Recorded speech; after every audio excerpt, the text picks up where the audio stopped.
नमस्कार, जोहार। स्वागत है आप सभी का नई बुलंदी कार्यक्रम में।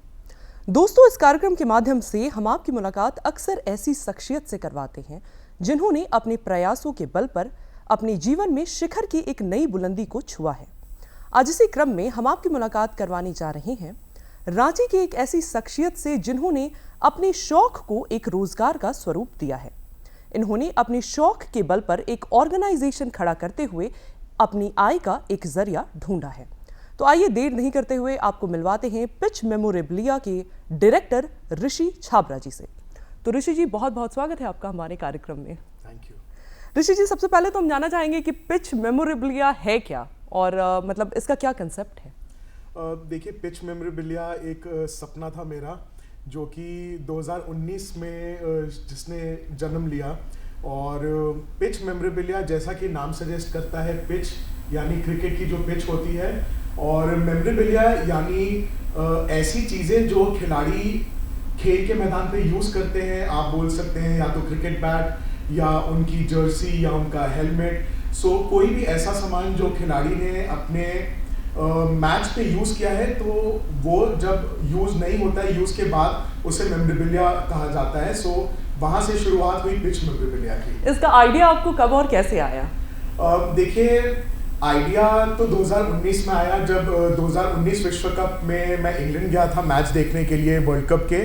और वहाँ पे इंडिया और इंग्लैंड के मैच में जब मोहम्मद शामी की जर्सी और जसप्रीत बुमराह की जर्सी एक ऑक्शन में मुझे मिली, तो वहाँ से एक शौक चालू हुआ मेमोरेबिलिया कलेक्ट करने का। और वहीं से आई थिंक एक पिच मेमोरेबिलिया स्टार्ट करने का एक आइडिया आया दिमाग में। नॉर्मली हम लोग देखते हैं कि इस तरह की चीज़ों पर लोगों का ध्यान नहीं जाता, तो आपका ध्यान इन सब चीज़ों पे कब और कैसे गया? देखिए, ध्यान ये भी चीज़ें रोजगार का एक माध्यम बन सकती हैं। जी, ध्यान ऐसा कोई रोजगार पे नहीं था शुरुआत में। जब शुरुआत की कलेक्शन की 2002 में जब पहला ऑटोग्राफ लिया था, तो उस टाइम पे यही था कि बस ऑटोग्राफ्स कलेक्ट करने हैं और मेमोरेबिलिया कलेक्ट करना है। और जब इन चीज़ों को सोशल मीडिया पे डालना चालू किया, जब इनकी पिक्चर्स डाली मैंने इंस्टाग्राम और फेसबुक पे, और वहाँ से एक लोगों का रिस्पांस आने लगा कि ये बहुत ही यूनिक चीज़ है जो शायद लोगों ने देखी नहीं है कि लोग कलेक्ट भी करते हैं। तो उधर से आई थिंक एक आइडिया आया कि इसको एक एज अ बिजनेस अपॉर्चुनिटी देखा जा सकता है, इसको as an source of revenue generation में कन्वर्ट किया जा सकता है। तो आई थिंक वहीं से एक आइडिया आया कि इसको एक प्रोफेशनल लेवल पे किया जाए। किस प्रकार से ये जो इक्विपमेंट्स है, ये सभी चीज़ें इतनी महंगी बिक पाती हैं, इनका वैल्यूएशन इतना ज़्यादा किस प्रकार से हो पाता है?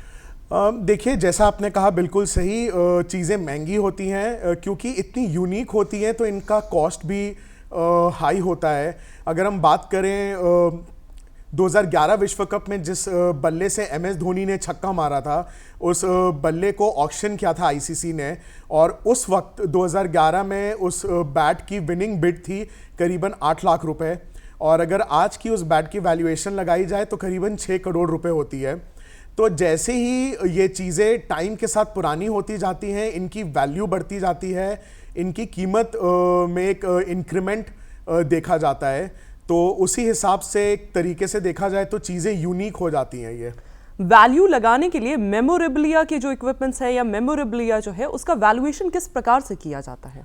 देखिए, जैसा मैंने कहा, कितनी यूनिक आइटम है। अगर हम बात करें किसी इंडिया पाकिस्तान मैच में यूज़ किए गए एक टॉस कॉइन की, तो उसकी वैल्यू ज़्यादा होगी एज कंपेयर्ड अगर USA और कनाडा के मैच में जो टॉस कॉइन यूज़ हुआ है उसकी। तो जैसे कि एक इम्पॉर्टेंस होती है मैच की, जितना हाई प्रोफाइल मैच होता है, जितना बड़ा खिलाड़ी होता है, उस खिलाड़ी ने एक पर्टिकुलर मैच में अगर शतक लगा दिया, तो शायद उस शतक की बदौलत या उस मैच विनिंग परफॉर्मेंस की बदौलत वो जो आइटम होता है उसकी वैल्यू बढ़ जाती है। तो उसी से एक अंदाज़ा लगाया जाता है कि चीज़ों की वैल्यू क्या है, किस खिलाड़ी ने उसे पहना, किस खिलाड़ी ने उसे यूज़ किया और कितनी पुरानी है वो चीज़। इन सभी चीज़ों को आप रेगुलराइज मार्केट में डालते हैं, किस प्रकार से हम जानना चाहेंगे? देखिए, सबसे पहले तो इन चीज़ों की जब खोज होती है तो एक बहुत लेंदी प्रोसेस होता है जिसको हम बोलते हैं ड्यू डिलिजेंस, और वेरीफाई करना कि आइटम की ऑथेंटिसिटी, मतलब आइटम असली है या फेक है या कॉपी है। तो आई थिंक वो प्रोसेस जो होता है वो बहुत इंपॉर्टेंट है मेमोरेबिलिया में, और उसमें कई स्टेप्स होते हैं जहां हम पहले आइटम को लेते हैं, मैच फुटेज से उसकी वेरिफिकेशन कराई जाती है, अगर सर्टिफिकेट ऑफ ऑथेंटिसिटी है तो उससे चेक किया जाता है कि आइटम ओरिजिनल है या नहीं है, और जब वो आइटम ऑथेंटिकेट हो जाती है तब फिर उसे मार्केट में लाया जाता है, उसकी एक वैल्यू सेट की जाती है जिस पे इधर ऑक्शन किया जा सकता है या ओपन मार्केट में उसे बेचा जा सकता है। आईसीसी ने used toss coins, used score cards को ऑक्शन किया था, तो क्या मतलब क्रिकेट अथॉरिटीज भी इन सब इक्विपमेंट्स को मतलब उनका वैल्यूएशन करके उन्हें ऑक्शन करती हैं या सेल करती हैं? बिल्कुल बिल्कुल सही कहा आपने। जैसे कि हम जानते हैं आईसीसी के जितने भी वर्ल्ड कप्स होते हैं या आईसीसी रिलेटेड जितने भी इवेंट्स होते हैं उसमें आईसीसी हर मैच के टॉस कॉइन, जो कि सिक्का होता है जिससे टॉस किया जाता है और जिस बॉल से पूरा मैच खेला जाता है, जो स्कोर कार्ड होता है, हर इंटरनेशनल क्रिकेट मैच में दो स्कोरर बैठते हैं जो मैच का स्कोर देखते हैं और उसे रिकॉर्ड करते हैं, तो वो स्कोर कार्ड, तो इन 3 चीज़ों को ऑक्शन किया जाता है और टूर्नामेंट में जब ये यूज़ होते हैं सामान और ऑक्शन के साथ इनकी एक सर्टिफिकेट दी जाती है जिसका ये प्रमाण होता है कि ये आइटम जो है ये एक्चुअली में मैच पे यूज़ किया गया है और ये जेन्युइन आइटम है। कब और कैसे आपने इस चीज़ की शुरुआत की? देखिए, जैसा मैंने बताया 2019 विश्व कप में तो चीज़ों को खरीदना चालू किया, कुछ चीज़ें दोस्तों ने गिफ्ट की, तो वहाँ से एक कलेक्शन बनना चालू हुआ और धीरे धीरे कोविड के टाइम पे जब फ्री हम बैठते थे तो इन सारी चीज़ों को सोशल मीडिया पे डिस्प्ले करना चालू किया, और जब सोशल मीडिया पे डिस्प्ले किया तो वहाँ से फॉलोअर्स मिले, वहाँ से लोगों की एक रुचि जागी कि ये एक यूनिक चीज़ है, हमें भी ये आइटम अपने कलेक्शन में डालनी है, हमें भी एक आइटम ओन करना है। और वहाँ से फिर लोगों ने मुझे कांटेक्ट करना चालू किया कि क्या आप हमें भी ये चीज़ें उपलब्ध करा सकते हैं, अगर करा सकते हैं तो क्या प्राइसिंग पड़ेगी। तो उससे एक आइडिया बना के पिच मेमोरेबिलिया को फॉर्म किया जाए और इन चीज़ों को एक मार्केट किया जाए जहाँ से एक सोर्स ऑफ इनकम जनरेट भी हो सकती है और इसको फिर एक बड़े स्केल पे बनाया जा सके। अभी आपने सोशल मीडिया की बात करी, तो सोशल मीडिया से मेरे ध्यान में आया कि आपने इंस्टाग्राम पे एक पेज क्रिएट किया था क्रिकेट मेमोरेबिलिया के नाम से, और उस पर आपने कंटेंट्स डालना शुरू किया, लोग उस पर अट्रैक्ट होते चले गए और वो आपसे डिमांड करने लगे चीज़ों की। तो उस पेज के जो भी मेमोरेबिलिया थे, उन मेमोरेबिलिया की जो एक ऑथेंटिसिटी थी, उस ऑथेंटिसिटी को आपने कैसे इंश्योर किया पब्लिक के नज़र में, कैसे इस्टेब्लिश किया उस ऑथेंटिसिटी को? देखिए, सबसे पहले तो जो फेसबुक पे पोस्ट डाले, जो इंस्टाग्राम पे पोस्ट डाले, उस पर रिस्पॉन्स यही था कि ये लोगों को पता भी नहीं था कि ऐसी भी चीज़ कोई कलेक्ट की जाती है, कि लोगों के पास ये ऑप्शंस भी है कि इसे आप या तो खरीद सकें या प्लेयर आपको गिफ्ट कर सके। ऐसे बहुत से मौके आते हैं जहाँ पे प्लेयर्स फैंस को चीज़ें हैंड आउट कर देते हैं एक टूर्नामेंट के बाद।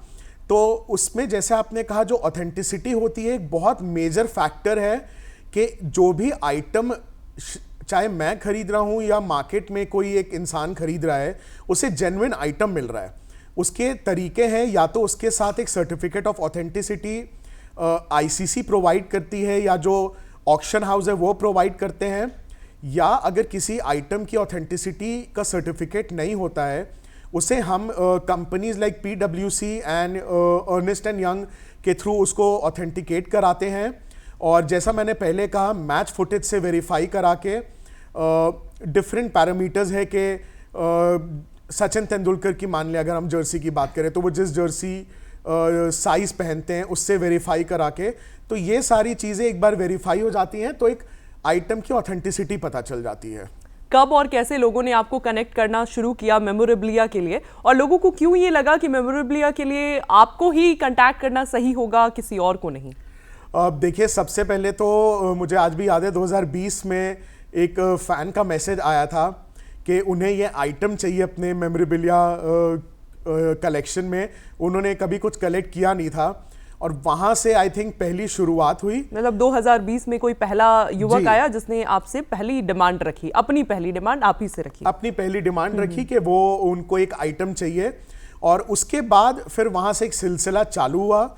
और फिर उसके बाद ना सिर्फ इंडिया से बल्कि विदेश में भी डिमांड एक आने लगी, क्योंकि वहां पे जैसा हमने देखा है कल्चर एक बहुत बड़ा है मेमोरेबिलिया कलेक्ट करने का। बिल्कुल।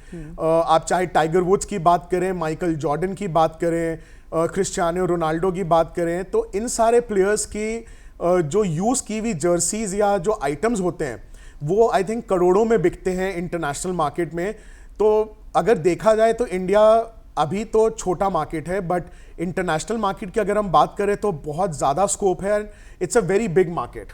पिच मेमोरेबलिया नाम कहाँ से आया? क्या सोचकर आपने पिच मेमोरेबलिया नाम रखा?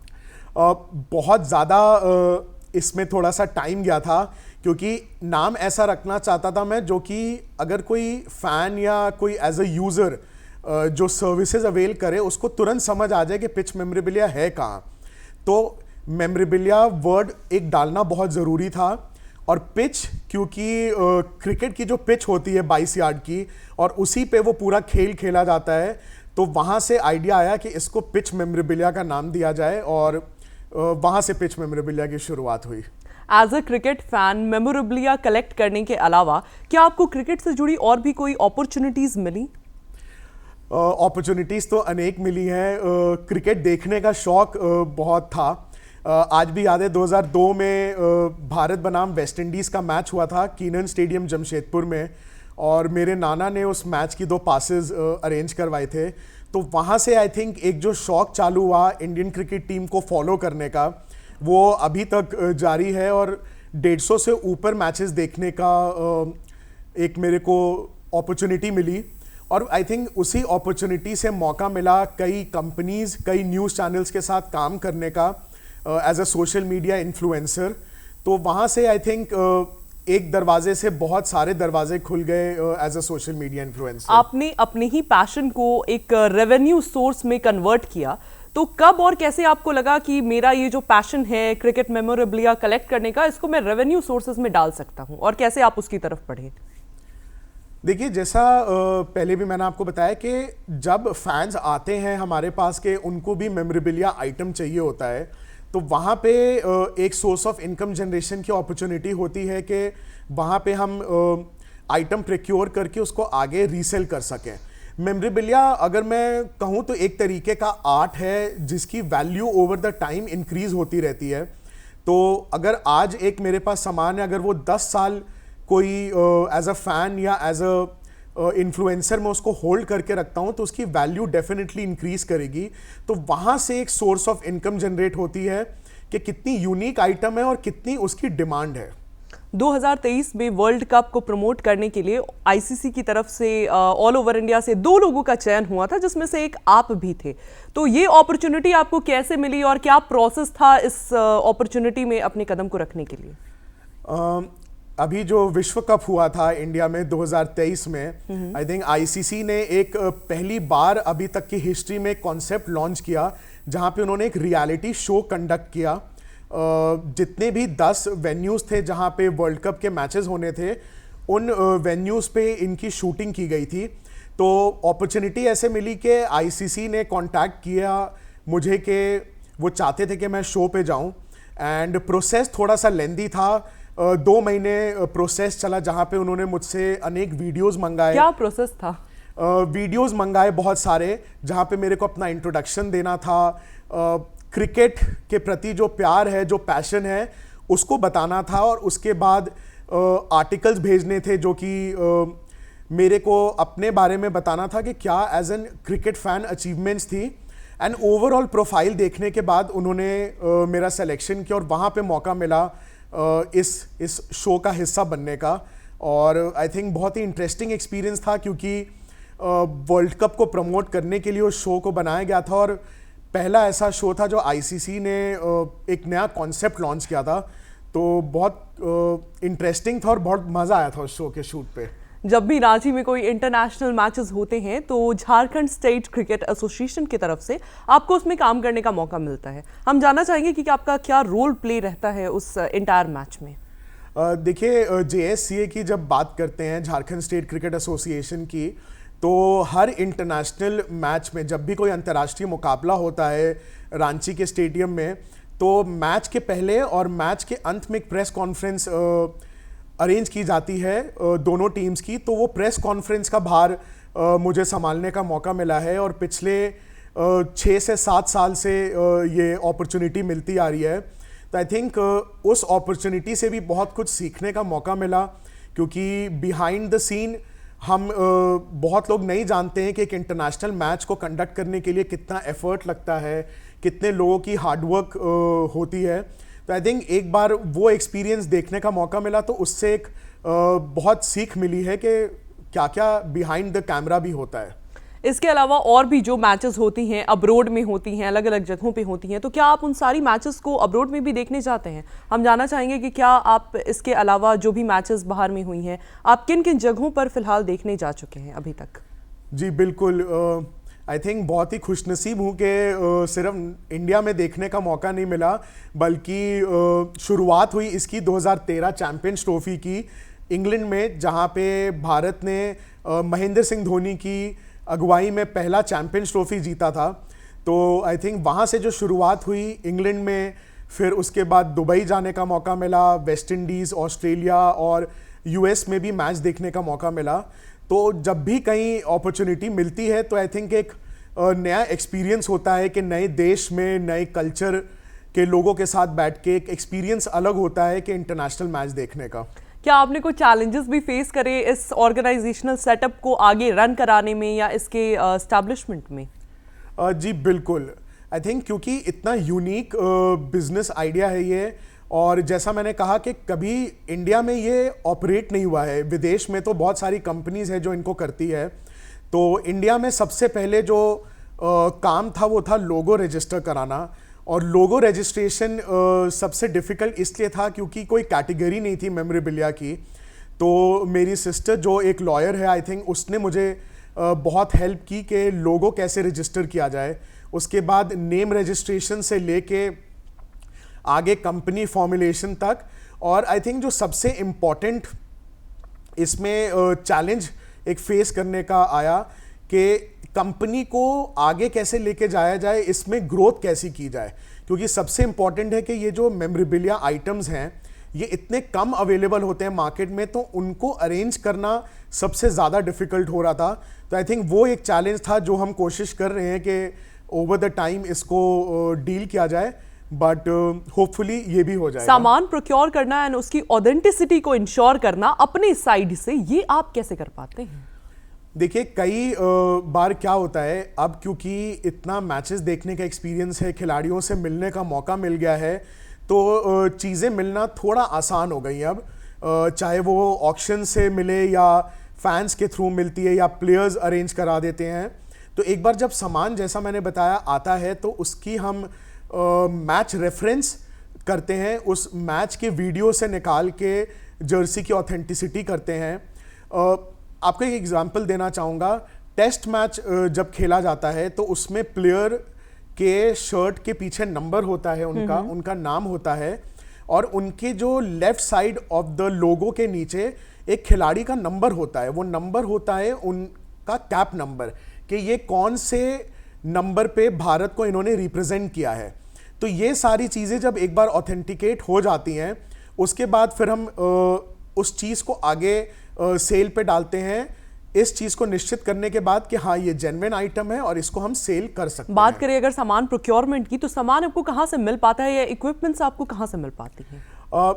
प्लेयर्स हैं, जैसे खिलाड़ियों को अप्रोच करते हैं, क्योंकि जब मैचेस पे जाने का मौका मिलता है तो मैचेस के बाद खिलाड़ियों से मुलाकात भी होती है, तो वो कभी चीज़ें उपलब्ध कराते हैं।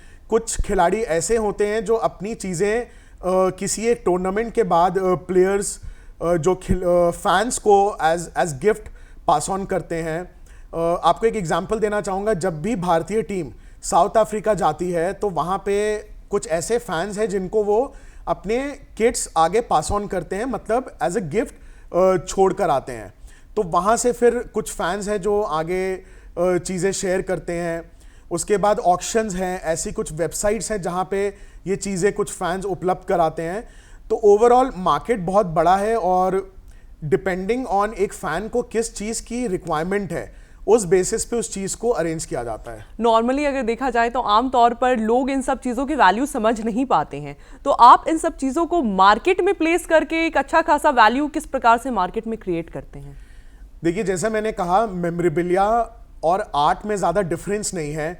अगर एक आर्टिस्ट पेंटिंग बनाता है और वो आर्टिस्ट बहुत फेमस है तो उसकी पेंटिंग की वैल्यू बहुत ज़्यादा होती है। वैसे ही अगर हम बात करें मेमोरेबिलिया की, तो सचिन तेंदुलकर के आखिरी टेस्ट मैच की जो जर्सी है उसकी वैल्यू बहुत यूनिक है, बिकॉज सचिन तेंदुलकर भारत को कभी अब रिप्रेजेंट नहीं करेंगे, तो जो उनका आखिरी मैच था या उन्होंने जितने भी मैचेस खेले उनके हर मेमोरेबिलिया की वैल्यू ओवर द टाइम बढ़ती जाएगी। हम अगर बात करें 1983 विश्व कप की, तो अगर 83 के जितने प्लेयर्स थे उसमें से यशपाल शर्मा अब हमारे बीच नहीं रहे, तो क्योंकि अब उनका सिग्नेचर लेना एक नए बैट पे पॉसिबल नहीं है, तो जो बैट जिस पे सारे टीम प्लेयर्स के सिग्नेचर्स हैं उन सिग्नेचर्स की वैल्यू बहुत ज़्यादा है, क्योंकि मार्केट में उसकी डिमांड बहुत हाई है। तो जैसे जैसे चीज़ की यूनिकनेस बढ़ती जाती है उसकी वैल्यूएशन बढ़ती जाती है। रेवेन्यू जनरेशन आप इस सेटअप में मेमोरेबिलिया के माध्यम से किस प्रकार से करते हैं? देखिए, कई जैसा मैंने बताया चीज़ें यूनिक होती है। तो अगर हम बात करें अभी जो विश्व कप हुआ था 2023 का, उसमें इंडिया पाकिस्तान में यूज़ किए हुए बॉल की कीमत करीबन 8 लाख रुपए रखी गई थी, जो ऑक्शन में हाईएस्ट बिडर ने दी थी। अब अगर वो बॉल सपोज अगर वो मेरे पास मैं एज अ बिडर उसे खरीदूं और अगर मैं उस बॉल को 5 साल बाद अगर बेचने चाहूं, तो आई थिंक 5 साल में उसकी वैल्यू जो इंक्रीज होती है वो हमारा रेवेन्यू परसेंटेज होता है, वो हमारा एक प्रॉफिट है जो हम आगे इंक्रीज करके उस पर प्रॉफिट कमा के आगे रेवेन्यू जनरेट कर सकते हैं। मतलब आपने अपनी पैशन को एक रोजगार के जरिए में कन्वर्ट किया, तो हम जानना चाहेंगे कि उस पैशन से किस प्रकार से फिलहाल में आपको रेवेन्यू अर्न हो रहा है? जैसा आपने कहा पैशन को as a source of revenue में कन्वर्ट किया, तो बताना चाहूँगा पिच मेमोरेबिलिया सिर्फ as a source of income नहीं है, but as a social media influencer भी ऐसी बहुत अपॉर्चुनिटीज़ मिलती है। 2022 में वेस्ट इंडीज़ जाने का मौका मिला ड्रीम 11 के थ्रू T20 सीरीज़ प्रमोट करने के लिए। तो ये सारी चीज़ें as a cricket fan, as a influencer अब एक इनकम का जरिया बन गया है, जहां से सोर्स ऑफ इनकम जनरेट होने लग गई है। फिलहाल में आपके साथ कितने लोग डायरेक्टली या इनडायरेक्टली जुड़े हुए हैं इस ऑर्गेनाइजेशनल सेटअप में मेमोरेबिलिया को लेकर? अभी फिलहाल ऑर्गेनाइजेशन में हमने एक वेबसाइट डेवलपर को ऑन बोर्ड लाया है जो सैलरी बेसिस पे हैं, और जो लीगल साइड है वो मेरी sister and brother in law handle करते हैं, बिकॉज छोटा सा फर्म है हमारा, छोटी ऑर्गेनाइजेशन है, नए ऑर्गेनाइजेशन है। तो ये 4 लोग हैं हम अभी, और धीरे धीरे जैसे ही ग्रोथ होगी तो फिर नए लोगों को हम ऐड कर लेंगे। तो जो भी लोग आपके साथ अभी जुड़े हुए हैं मेमोरेबिलिया को लेकर आपके इस ऑर्गेनाइजेशनल सेटअप में, उनके साथ आपका रेवेन्यू किस प्रकार से शेयर हो रहा है? जैसा मैंने कहा, जो वेबसाइट डेवलपर है वो सैलरी बेसिस पे हैं, and sister and brother in law sharing, revenue sharing पे तो नहीं, बल्कि उनको एक परसेंटेज ऑफ द कंपनी दिया हुआ है मैंने, जिसपे उनको एक स्टेक मिला हुआ है कंपनी में, जिसके बेसिस पे वो कंपनी का पूरा लीगल हैंडल करते हैं। पिच मेमोरेबिलिया की अगर आगे फ्यूचर की बात करें, तो पिच मेमोरेबिलिया का आगे का क्या कंसेप्ट हो सकता है या क्या स्कोप इसमें आपको दिखाई दे रहा है? देखिए, मेमोरेबिलिया जैसा मैंने कहा एक फॉर्म ऑफ आर्ट है, तो इसकी वैल्यू हमेशा बढ़ती जाएगी, और ओवर द टाइम जैसे जैसे लोगों को जागरूक कराया जाएगा इन चीज़ों के बारे में, इन चीज़ों की डिमांड बहुत बढ़ेगी, और डिमांड बढ़ने से एक चीज़ तो निश्चित है कि वैल्यूएशन चीज़ों की बहुत हाई जाएगी। तो कमिंग 5 to 10 ईयर्स में जो मैं देखता हूँ, ना सिर्फ IPL टीम्स बल्कि सारी क्रिकेट बोर्ड्स भी इसमें इन्वॉल्व होना चाहेंगी, इनसे एक सोर्स ऑफ रेवेन्यू जनरेट करना चाहेंगी आगे चल के। तो 5 से 10 साल का अगर मैं टाइम फ्रेम लूं, तो आई थिंक अगले 5 से 10 सालों में आपका क्या विजन है? आगे आपका नेक्स्ट वे फॉरवर्ड विजन इस चीज़ या इस कंसेप्ट को लेकर कहाँ खड़ा देख रहे हैं अपने आप को, किस लेवल पे सर्व करते हुए देख पा रहे हैं? देखिए, 5 से 10 साल का तो विजन यही है कि ना सिर्फ IPL टीम्स बल्कि BCCI के साथ और बाकी जो विश्व की क्रिकेट बॉडीज़ हैं उनके साथ काम करने का मौका मिले, और बाकी जो T20 लीग्स आजकल बहुत चल रही हैं दूसरे देशों में, उनके साथ काम करने का मौका मिले। तो ये एक 5 year to 10 year term plan है हमारा पिच मेमोरेबिलिया के लिए। किस प्रकार से इसने आपको इस प्लान को आपने आगे ले जाने का सोच रखा है? देखिए, कोई भी बड़ा प्लान हमेशा छोटे कदमों के साथ ही शुरुआत होती है। तो अभी फिलहाल जैसा मैंने कहा, वेबसाइट लॉन्च हमारा पहला एम है। एक बार वेबसाइट लॉन्च हो जाएगी, उसके बाद धीरे धीरे हम टीम्स, आईपीएल टीम्स और उसके बाद क्रिकेट बॉडीज से कांटेक्ट करेंगे कि उनके आइटम्स हम अपने वेबसाइट पे लिस्ट करें और उनके साथ कैसे एक मिल के हम एक फॉर्म, एक टीम बन के हम उनके रेवेन्यू जनरेशन में उन्हें हेल्प कर पाएं। ऋषि जी, अगर हम बात करें आपके इस पिच मेमोरेबिलिया कंसेप्ट की, तो इसमें आपके टारगेट ऑडियंस कौन कौन से रह पा रहे हैं? देखिए, टारगेट ऑडियंस तो कि अगर हम बात करें तो 18 से 20 साल के युवक युवती से लेके इन्वेस्टमेंट बैंक्स भी हैं, क्योंकि उनको भी पता है कि इन चीज़ों में वैल्यूएशन है, और जहां वैल्यूएशन इंक्रीज की बात आती है तो ना सिर्फ यंगस्टर्स बल्कि कॉर्पोरेट हाउस और इन्वेस्टमेंट बैंक्स भी इसमें रुचि दिखाते हैं। तो एज ग्रुप कोई सेट नहीं है, बट हाँ, अपॉर्चुनिटी बहुत है इसकी मार्केट में। मतलब लोगों के अलावा इन्वेस्टमेंट बैंक्स भी आपके टारगेट ऑडियंस में काउंटेड हैं? जी बिल्कुल। ओके ऋषि जी, आप हमारे कार्यक्रम में आए और आपने हमारे दर्शकों को इतनी विशेष जानकारियां दी, इसके लिए आपको बहुत बहुत धन्यवाद, आभार। अगले कार्यक्रम में आपसे फिर मुलाकात होगी ऐसे ही किसी नई शख्सियत के साथ। तब तक के लिए हमें और हमारी पूरी टीम को दीजिए इजाजत। नमस्कार, जोहार।